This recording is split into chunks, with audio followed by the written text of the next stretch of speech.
Hello everybody, happy Wednesday. Today I'm going to share with you guys the properties we were looking at over the weekend. So this is true. We did almost buy a dog kennel and convert it into a home. So I'm going to start with that, and I'm just going to kind of voice over and share everything with you guys of these two properties because I actually did record the whole thing. Not for YouTube. I actually recorded it so that the kids could feel like they were there with us. So I'm talking to the kids through the whole thing. So I'm going to voice over and just share with you the highlights of the houses and the properties. And then I'll let you know if we decided on one of those or not. Okay, so here we are at the first property, and this property was actually dropped $100,000 in price. That is why it got put into our price range and we jumped to go see it. It is an estate sale, so they just wanted to get it on the market and get rid of it. So as you see, it has a beautiful land. The front is all the way to the street is the property line. And then it also has 2 barns and a 3-car detached garage with a workshop, along with a 1-car attached garage. And special bonus, it came with the sweetest barn cat.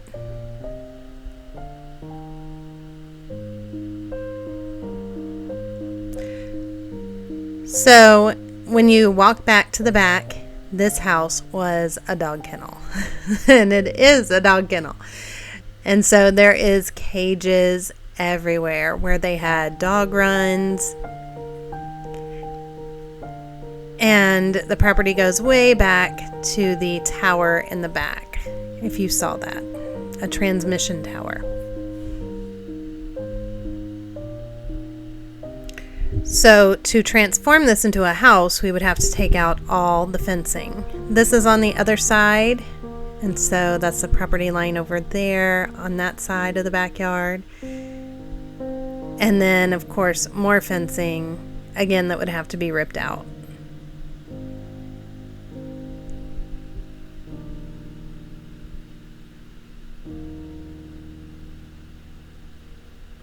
When you walk into the house, you have a pretty good size little room that would have had to be pretty much where everybody slept. Well, we would have spread out throughout. And then it had a kitchen that was decent size. This is actually in the area that would be the dog kennel. And right off the kitchen was a half bathroom. And then the other direction off the kitchen, that's where they did the washing of the dogs. And then there's the kennel back there. We'll go back in that later. On the other side is a washroom. There also is a second washroom in the basement. And I don't think I show you guys the basement of this house. And then there's a cute little nook. And this is a room. It has the little half doors, and it could definitely have been turned into somebody's room. Then you walk up the stairs, and this is actually the living quarters. So there's another kitchen and an area to put a table and, a dining room, living room combo. It had a bathroom with a tub. And here is the bedroom in the upstairs. And then back to the kennel. So when you walk in, this is a big area of space. So we would have to remove all the walls, all the kennel cages. We would knock out the interior walls and push them all the way out to the exterior because there's more dog cages outside. So it would have been definitely a huge undertaking. And this is outside the back of the kennel, and you can see there is more cages all along the outside. And that is like the outside run, so they could go from the doggy door to the outside. And here's inside of one of the barns.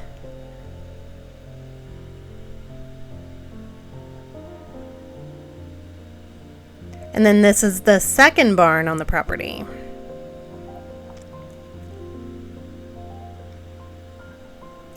And I'm not sure what they had all those stakes for. We were talking about how many stakes there were. And then you go into the garage. This is the workshop area. And then on the other side is a 3-car garage.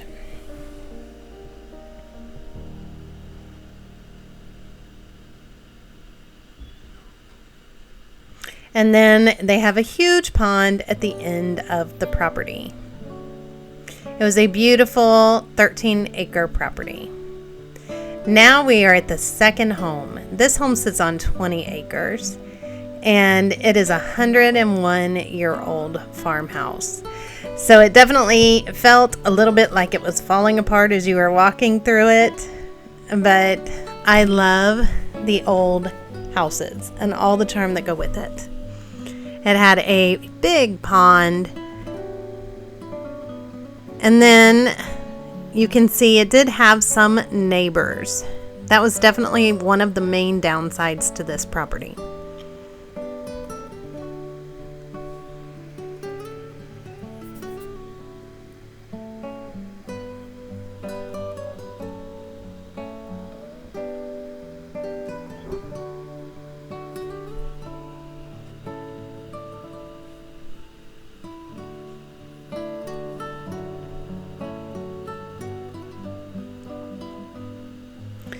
So when you walk in, the first thing you're going to see is your kitchen.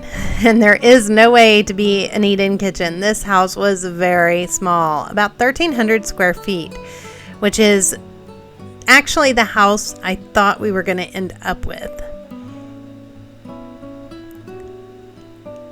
And this would be your dining room or living room.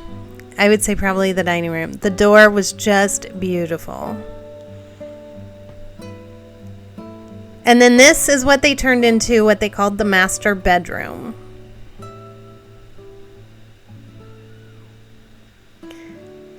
And back here, there is a little storage area under the stairs.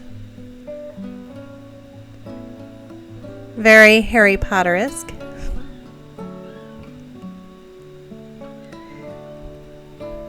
And then the one and only bathroom in this house. And very shocking, your washer and your dryer hook into the bathroom. That's what that is. That's your hookup for the washer and dryer. Again, the beautiful wall that reaches all the way up in brick. I just thought that was very cool. That was your living room. And then we're going to go upstairs.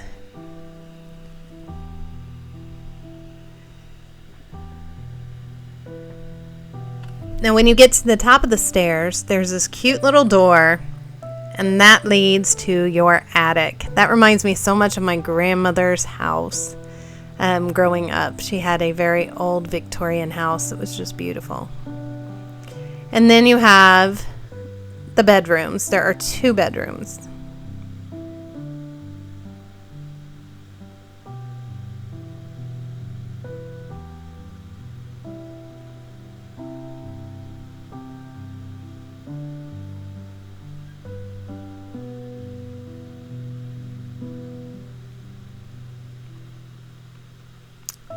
And they did have pretty decent sized closets in the house. Then you go out onto the front porch and look at that swing. Is that not the cutest? I just thought that was so special.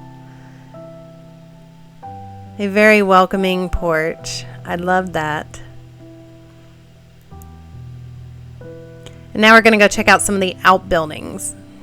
So this little building here, it's like it's falling apart. But I think it could have been redone and turned into a chicken coop.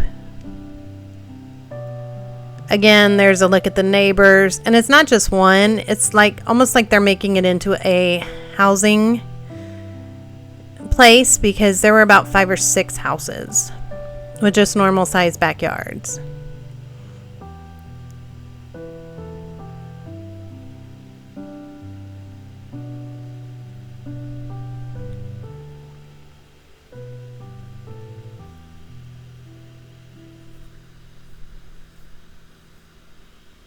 This definitely needed some work. And that's just more of the beautiful land that came with this property. I have to tell you, it was just breathtaking when you get out there. It is so beautiful, and the video does not do it justice. Here is inside of one of the barns. The other barn was locked and we were not able to get into it. There was no key for that. So in this barn, there is a loft and there is a special room. So when you open this door here, it's what they were using for a rec room. It has an air conditioner, it has a wood burning fireplace or a wood burning stove, which I thought could have easily been transformed into some kind of living space for Jake.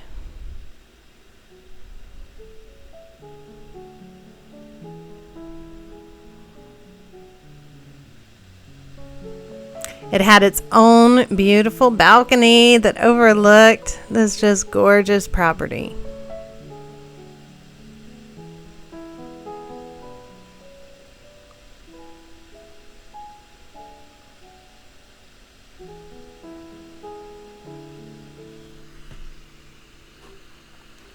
And the property goes back as far as you can see, and even back further. So I did walk this property a couple times actually, and it was quite the walk. 20 acres is quite big.